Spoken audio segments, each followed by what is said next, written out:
So let's drop some truth bombs. Did you know that your all caps Christian name is a straw man? Did you know that? Did you know that slavery has never been abolished? And you yourself are considered to be a slave right now? Did you know that? Did you know that? Did you know that when you call yourself African American, Latino, an Indian, a person of color, did you know that you're voluntarily consenting to be a slave in 2020? Did you know that? Slavery is legal, quote unquote, although it is not lawful. It's legal, but not lawful. You need to discover the difference, fam. Did you know that? You are not in debt to any financial institution. Did you know that? These are big secrets that are about to be exploded on the scene. Paying taxes is optional. Did you know that? Registering a vehicle is optional. Paying a fine is optional. Attending court is optional. Did you know that? Why is that optional? Because the United States Corporation is a private company. Truth bomb time. It's two kinds of United States. There's two kinds of United States. Did you know that? Because if you didn't know, you finna know now. Common Law Handbook. Get this book. It's like $5. We the people. We the people. We the people. How they be talking about, well, the United States is two forms. Yeah, it is two forms. One of them is called de jure, and the other one is called de facto. See? The United States exists in two forms. Two. The organic United States, which is controlled by the federal government until 1860, and the federal United States, which was incorporated in 1871. See that? You see that? See, the Constitution of the original United States of America was never removed. It has lain dormant since 1871, and it's still intact to this day. See that?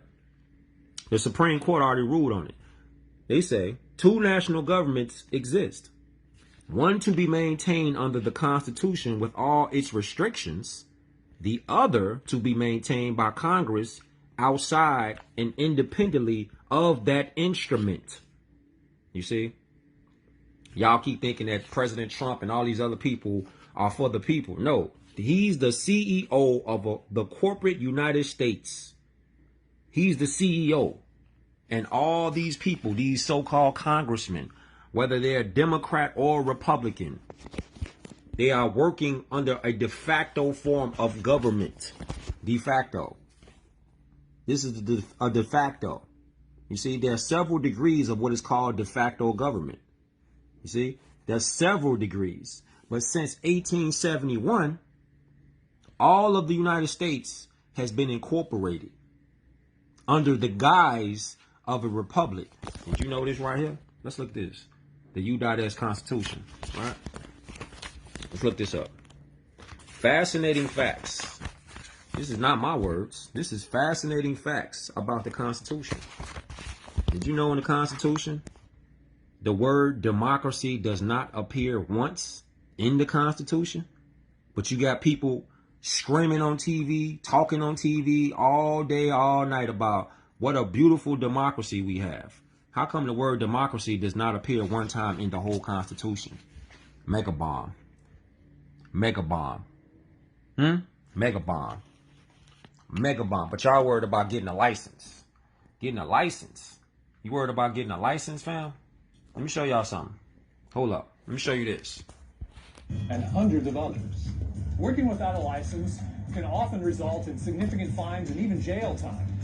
But it wasn't always this way. In the 1950s, only about 1 in 20 workers needed a license. Today, that number is about 1 in 4. And earning a license can often require significant amounts of time and money. Let's pause it right there. License. Speaking about a license, licenses don't apply to human beings. Licenses do not apply to human beings. Kush, why is that important? Because states cannot license your liberty. States cannot license your liberty, fam. Why is that important? It's important because this right here is called common law. If you know common law, they're not going to be able to get down on you because you are in common law. Common law is the real law, the supreme law of the land. The supreme law of the land. The code, rules, regulations, policy, and statutes are not the law. They're not the law. Yet and still, since 1871, they've been pushing all these regulations and codes and statutes and policies on natural persons. See? But disclaimer time. If you still want to cling on to the slave brands of African American, you want to hang on to American Indian, Native American, you want to hang on to being a Latino, this does not apply to you. This only applies to free national people, i.e. Moorish Americans, Al Moroccans, Americans.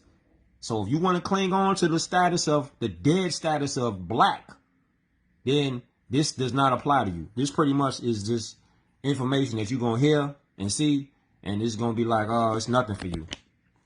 You see, all codes, rules, and regulations are for government authorities only, not human creators in accordance with God's laws.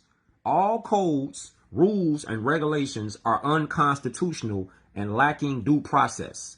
Rodriguez versus Ray Donovan, U.S. Department of Labor. You see that?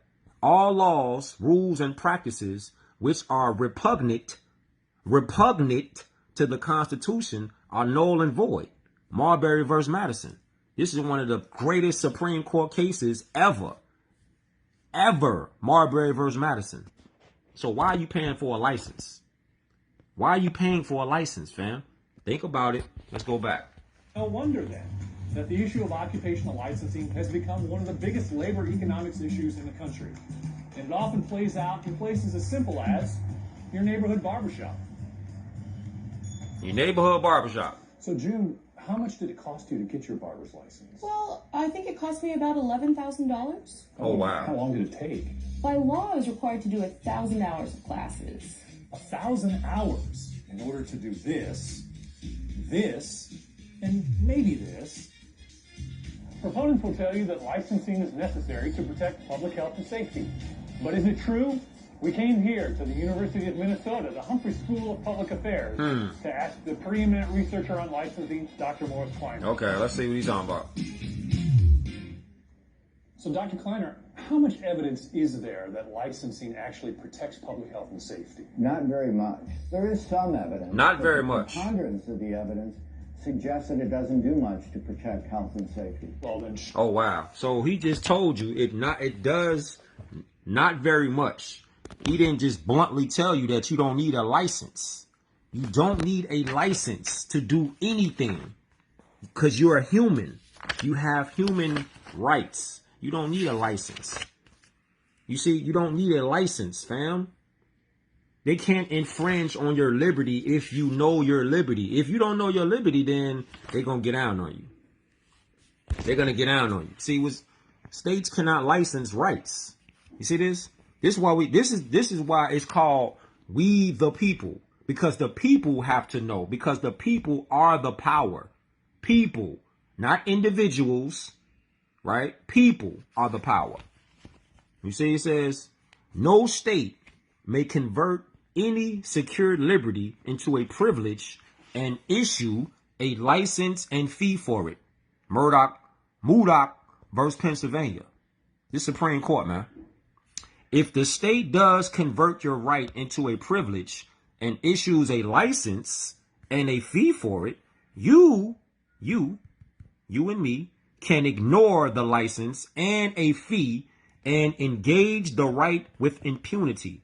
Shuttlesworth versus Birmingham. Supreme Court cases. So, again, if you don't know this, they will use all these codes, rules, statutes, and regulations to control you and manipulate you and tell you that you have to get a license because if you don't get a license, you're breaking the law. You're not breaking the law, fam. You're upholding the Constitution. A driver license. You don't need what do you need a driver license for? You need a driver license to travel the road? You need a driver license to travel the road? No, sir, because that's a unalienable right. But how do they do it? They have methods of distracting you and keeping you from finding out. They want you to see a great deal of entertainment, not because there is anything wrong with entertainment, but while you are being entertained, you will not be asking awkward questions for them to have to answer. Also, they are very careful that most entertainment reinforces their make-believe world and makes it appear to be real, quote unquote, where everyone is under the government. Police officers, which they're not, they're public servants, uphold the law. Taxes are essential in order to keep things going. And things which are said to be bad for you are taxed heavily, not to make money, but supposedly to encourage you to avoid those things. See the trickery? See the fuckery? You will notice that they keep saying that their invented quote unquote statutes are law, which they most certainly are not. But if they say it often enough, people start believing it and never think to question what they say. Ain't that the truth? They also have another very effective technique. Y'all know what it is. And that is fear. Fear. They want you to be afraid. Afraid of an imaginary terrorist. Afraid of disasters. Afraid of new diseases. COVID-19, coronavirus. Afraid of foreign countries. Afraid of the economy doing badly and inflation rising. They put doubts in your mind, man. They put doubts in your mind all the time. They just told y'all like 20 years ago, 11 years ago about weapons of mass destruction. Did they ever find any weapons of mass destruction over there in Iraq? No, sir. They never found no weapons of mass destruction. But yet and still, we were distracted. That's why we were defeated. Because the people have the power. And just like in the preamble, it says, when a government has run amok, it is the people's obligation to bring it back to justice or make a new form of government. The people. The people, fam. Our self-law and master, Islam.